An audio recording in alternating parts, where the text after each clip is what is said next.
Hello everyone, welcome back to my channel quick knowledge facts. तो आज हम लोग पढ़ेंगे क्लास 9th साइंस का chapter number 1 matters in our surrounding. What is matter? आखिर ये मैटर जो है वो होते क्या हैं? Matter is anything that has mass and takes up space. Matter एक ऐसी चीज़ है जिसका अपना एक खुद का मास होता है और अपना खुद की वो एक स्पेस लेती है। यानी कि अगर हम एक टेबल में एक बुक रख दें तो उसका खुद का एक मास होगा, खुद का एक वेट होगा और वो उस टेबल में कुछ ना कुछ स्पेस तो ऑक्यूपाई करेगी ही। तो ये होती है हमारा मैटर्स। यानी मैटर्स मतलब कि कोई स्पेस ले या कोई भी उसका कुछ मास हो तो वो हमारा मैटर कहलाता है। अब हमारा दूसरा टॉपिक क्या है? States of matter. आखिर मैटर की कितनी स्टेट्स हैं? Matter exist in different states. जो मैटर है वो बहुत तरह की स्टेट्स में हमें मिलती हैं एंड दे कैन बी 3। और यहाँ पे हमारे इस चैप्टर में हमको 3 स्टेट्स बताई गई हैं, सॉलिड, लिक्विड और gas. Any of the 3 states can be transformed into the another। ये जो तीनों स्टेट्स हैं ये एक दूसरे में ट्रांसफ़र हो सकती है। यानी जो सॉलिड है हम उसे लिक्विड में कन्वर्ट कर सकते हैं और जो लिक्विड है हम उसे गैस में कन्वर्ट कर सकते हैं और गैस को हम सॉलिड में कन्वर्ट कर सकते हैं। And these processes have particular name. और जो ये तीनों प्रोसेसेस हैं यानी सॉलिड से लिक्विड, लिक्विड टू गैस और गैस से सॉलिड में कन्वर्ट करने की जो प्रोसेस है इन सब के नाम अलग अलग हैं। तो सॉलिड्स, अब सॉलिड्स क्या होते हैं? They have a defined shape and volume. जो सॉलिड्स होती है उनके पास एक डिफाइंड शेप होता है, उनका एक शेप होता है और उनकी एक वॉल्यूम होती है। यानी इनकी वॉल्यूम और शेप जो होती हैं वो फिक्स होती हैं। Atoms are tightly packed together. जो इनके एटम्स होते हैं या हम पार्टिकल्स बोले या एटम्स बोले, बात एक ही है।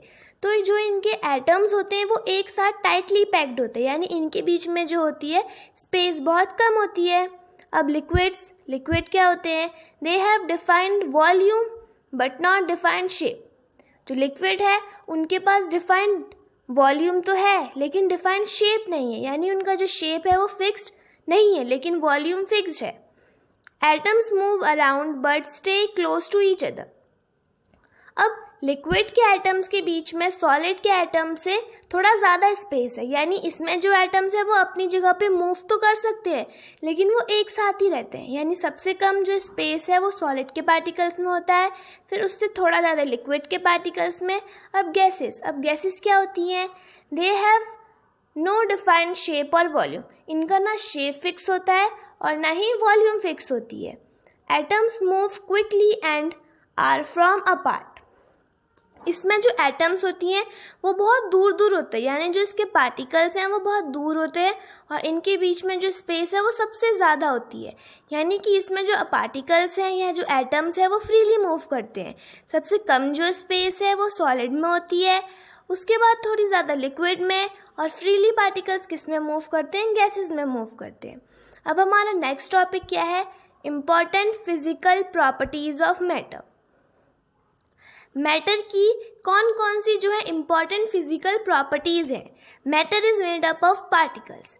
जो हमारा मैटर है वो पार्टिकल से बना होता है, यानी जो मैटर है वो पार्टिकल से मिलके बने होते हैं, छोटे छोटे पार्टिकल्स या atoms. The particles are very small in size. जो ये पार्टिकल्स हैं या जो ये एटम्स हैं वो बहुत ही छोटे होते हैं साइज में, जिनको हम अपनी नेकेड आइज से नहीं देख सकते। These particles have space between them. जो ये पार्टिकल्स हैं इनके बीच में स्पेस होता है। जो सारे पार्टिकल्स होंगे, जैसे हमने पढ़ा कि सबसे कम स्पेस सॉलिड के बीच में होता है, फिर उससे थोड़ा ज़्यादा लिक्विड में, फिर सबसे ज़्यादा गैसेस में। तो इसी तरीके से पार्टिकल्स के बीच में स्पेस होता है। These particles are continuously moving.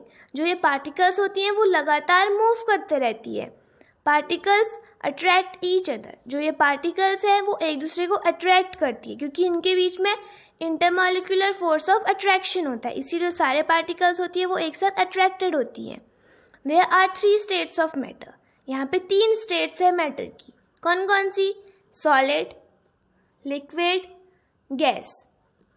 Matter can change state from one to another. जो मैटर है वो अपना स्टेट चेंज कर सकती है, जैसे वो सॉलिड से लिक्विड में कन्वर्ट हो सकती है और लिक्विड से गैस में। तो इसी तरीके से वो अपना जो है स्टेट चेंज कर सकती है। अब नेक्स्ट टॉपिक है हमारा हाउ डज मैटर चेंजेस, यानी कि मैटर अपना स्टेट कैसे चेंज करती है। You must either add heat to a substance or remove heat from it if you want to change its state. अगर तुम्हें किसी भी मैटर का स्टेट चेंज करना है तो तुम्हें उसमें या तो हीट देनी पड़ेगी या उससे हीट रिमूव करनी पड़ेगी। चेंज इन स्टेट्स, अब जैसे जो चेंज होते हैं उनके स्टेट्स में तो उन्हें क्या पर्टिकुलर नाम दिया गया है। लिक्विड टू गैस, अगर कोई भी मैटर लिक्विड से गैस में कन्वर्ट हो रहा है तो उसे हम क्या बोलेंगे, vaporisation by the process of evaporation. इसमें क्या होगा, इवेपोरेशन की प्रोसेस से वेपोराइजेशन होगा। सॉलिड टू गैस, अगर कोई मैटर सॉलिड से गैस में कन्वर्ट हो रहा है तो इसको क्या बोलेंगे हम लोग, सब्लिमेशन बोलेंगे इस प्रोसेस को। सॉलिड से गैस में कन्वर्ट होने की प्रोसेस को हम बोलेंगे सब्लिमेशन। लिक्विड टू सॉलिड, अब लिक्विड से सॉलिड में कन्वर्ट हो रहा है तो उसे हम लोग बोलेंगे फ्रीजिंग। ये प्रोसेस क्या होगी हमारी, फ्रीजिंग। सॉलिड टू लिक्विड, अब सॉलिड से लिक्विड में से कोई भी चीज़ सॉलिड में है तो उसे हम लिक्विड में कन्वर्ट करेंगे तो उस प्रोसेस को क्या बोलेंगे, मेल्टिंग। गैस टू लिक्विड, अब गैस से लिक्विड में कन्वर्ट होने की प्रोसेस को कंडेंसेशन। गैस टू सॉलिड, अब गैस से सॉलिड में डिपोजिशन। अब हमारा नेक्स्ट टॉपिक क्या है, फैक्टर्स अफेक्टिंग द इवेपोरेशन, यानी जो प्रोसेस लिक्विड से गैस में कन्वर्ट होने की प्रोसेस को हमने इवेपोरेशन कहा था। अभी हमने आगे पढ़ा, जैसे लिक्विड से अगर कोई भी चीज़ मैटर गैस में कन्वर्ट हो रही है तो उसे हम इवेपोरेशन बोलेंगे। तो इस प्रोसेस को कौन कौन से फैक्टर्स जो हैं वो इफ़ेक्ट करते हैं। तो यहाँ पे तो हमको 7 फैक्टर्स दिए हुए हैं। First temperature, second surface area, third agitation, fourth atmospheric aqueous vapour pressure, fifth atmospheric pressure on the liquid under evaporation, sixth type of product required, seventh economical factors.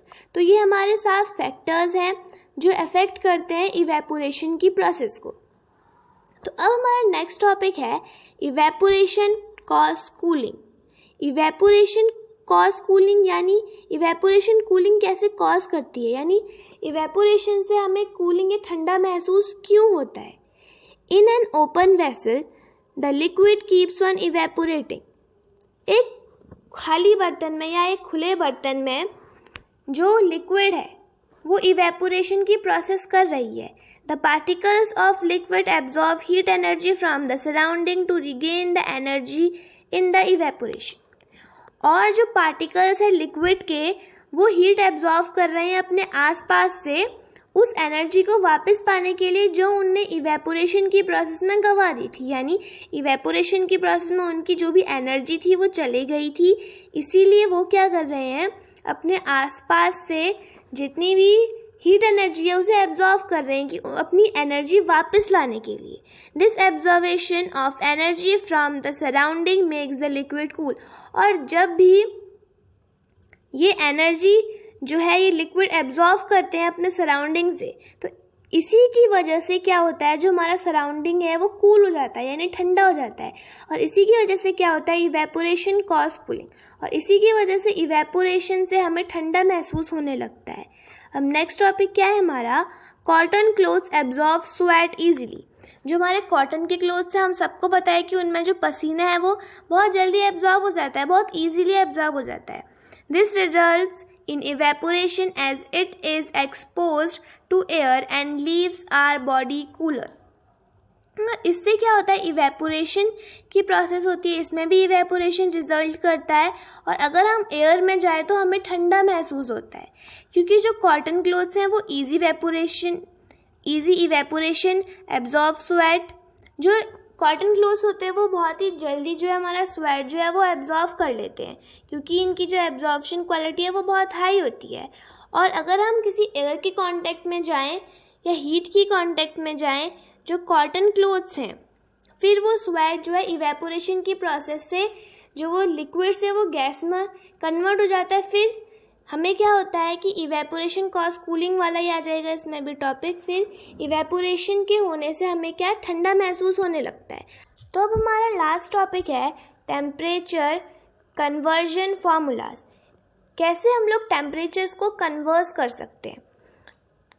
Celsius two kelvin, Celsius से Kelvin में convert करने के लिए हमको कौन सा formula चाहिए होगा। केल्विन को हम के से रिप्रेजेंट करते हैं और सेल्सियस को सी से। अब अगर हमको केल्विन से सेल्सियस में कन्वर्ट करना है तो हम क्या करेंगे, केल्विन प्लस 273.15। अब केल्विन टू सेल्सियस, अगर केल्विन से सेल्सियस में करना है तो Kelvin minus 273.15। Fahrenheit to Celsius, अब फ़ारेनहाइट से सेल्सियस में कन्वर्ट करने के लिए क्या करेंगे, Fahrenheit minus 32 into 5/9। Celsius to Fahrenheit, अब सेल्सियस से फ़ारेनहाइट में कन्वर्ट करने के लिए क्या करेंगे, C into 9/5 plus 32। Fahrenheit to Kelvin, अब फ़ारेनहाइट से केल्विन में कन्वर्ट करने के लिए क्या करेंगे, फ़ारेनहाइट माइनस 32 इंटू 5/9 प्लस 273.15। अब केल्विन से फ़ारेनहाइट में कन्वर्ट करने के लिए क्या करेंगे, केल्विन माइनस 273.15 इंटू 9/5 प्लस 32। तो ये कुछ फार्मूलाज थे जिनसे हम टेम्परेचर को कन्वर्ट कर सकते हैं और ये हमारे इस चैप्टर का लास्ट टॉपिक था। अब हम लोग मिलेंगे नेक्स्ट वीडियो में नेक्स्ट चैप्टर के साथ। Thanks for watching.